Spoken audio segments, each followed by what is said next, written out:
Welcome friends, welcome back to my channel. তো আজকের কিছু গুরুত্বপূর্ণ আলোচনা এসএলএসটি নিয়ে। তো তোমরা ইতিমধ্যেই সবাই তো জানো যে এসসি অর্থাৎ সুপ্রিম কোর্ট আমাদের যে এসএলএসটি নিয়ে রায় দিয়েছে সেই বিষয়টা নিয়ে। তো তবুও একটু ডিটেলসে একটু আলোচনা করার আছে, এখানে অনেক বিষয় জানার আছে আমাদের সবাইকে।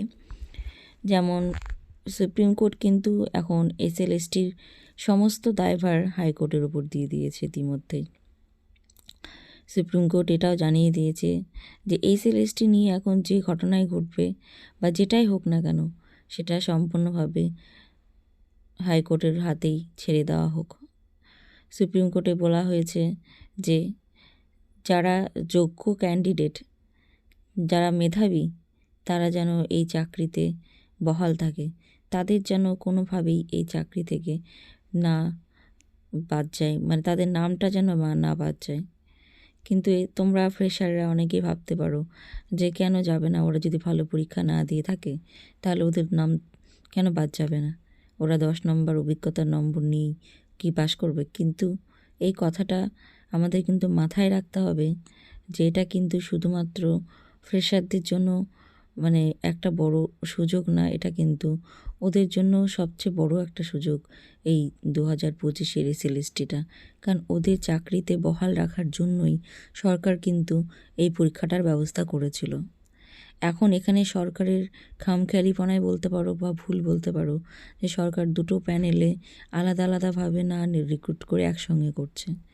এতে কিন্তু অনেক বিভিন্ন সমস্যা দেখা দিয়েছে। কারণ সরকার চাইলেই দুটো প্যানেল আলাদা করতে পারত, সরকারের হাতে কিন্তু সব ছিল, চাইলেও ওদের 80-র মধ্যে আমাদের 70-এর মধ্যে করতো।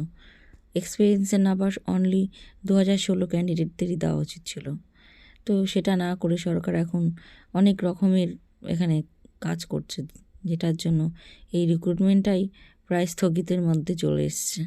এখন মনে হচ্ছে না যে নবম দশমের রেজাল্ট কবে বেরোবে, কবে এটার 11-12-এর ইন্টারভিউটা শেষ হবে। তো এই নানান জটিলতার মধ্যে এখন এসএলএসটি চলছে। কেউ এখনও ঠিক মতো ডিসাইডই করতে পারছে না যে এই এসএলএসটিটা আসলে কি চাকরি দেবে নাকি এইভাবেই চলতে থাকবে আর কতদিন। কেসে কেসে চাকরিটা আজ এমন অবস্থায় হয়ে গেছে যে এসএলএসটি নিয়ে মানুষ আর চাকরির কথা ভাবতেই পারছে না। তো ফ্রেন্ডস, তোমরা সবাই হতাশ হবে না, আমাদের একসঙ্গে একজোট হয়ে থাকতে হবে। কিসের জন্য?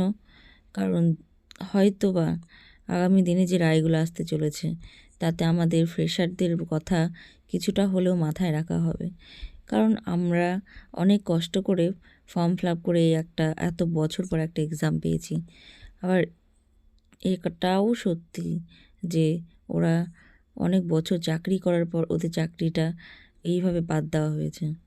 তো এখানে মনে হচ্ছে দুপক্ষেরই ভালো হবে সেরকম কিছু সমাধান উঠে আসবে।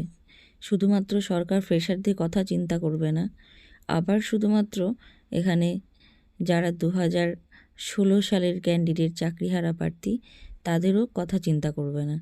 দুপক্ষের কথাই সরকারকে এখন ভাবতে হবে। আর কোর্টের রায় হয়তো বা তোমরা দেখবে পরবর্তী দিনে সেভাবেই এগোবে, এমনভাবে সরকারকে প্রেশার দেওয়া হবে, দেখবে যে যাতে সরকার দুটো প্রক্রিয়াই ঠিকঠাকভাবে করতে পারে। কারণ এখানে ফ্রেশারদের জন্য কিন্তু আমাদের সিট বাড়ানো হয়েছে। কারণ ফ্রেশারদের যদি নেবে, তোমরা কি করে সেটা আইডেন্টিফাই করতে পারলে যে সিট সংখ্যা দেখে।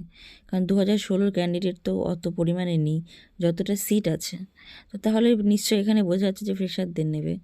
আর থাকলো টেন্টেড প্রার্থীদের কথা, তাদেরকে কিন্তু প্রথমে যে নামগুলো বাদ পড়েছে 2600 নাম, তার মধ্যে আমরা কিন্তু আশা করছি যে আরও ক্যান্ডিডেট এর মধ্যে ঢুকে আছে। তো সেটা অবশ্যই বিচারের মধ্যে আছে, সেটা অবশ্যই ওখানে বিচার করা হবে। তো দেখা যাক স্বচ্ছভাবে নিয়োগ প্রক্রিয়াটা সম্পূর্ণ হচ্ছে কি না। তো আশা করছি সমস্ত কিছু ভালোই থাকবে, স্বচ্ছভাবেই হবে। কারণ সম্পূর্ণ নিয়োগ প্রক্রিয়াটা কিন্তু সুপ্রিম কোর্টের নির্দেশে প্রথম থেকেই হয়ে যাচ্ছে। তো সুপ্রিম কোর্টের আদেশ অমান্য করে আবার যদি ঘোর প্যাচের মধ্যে ফেলে সেটা তো নিশ্চয়ই ভালো হবে না। তো বন্ধুরা ভিডিওর সঙ্গে থাকো, ভিডিও দেখতে থাকো। Thanks for watching.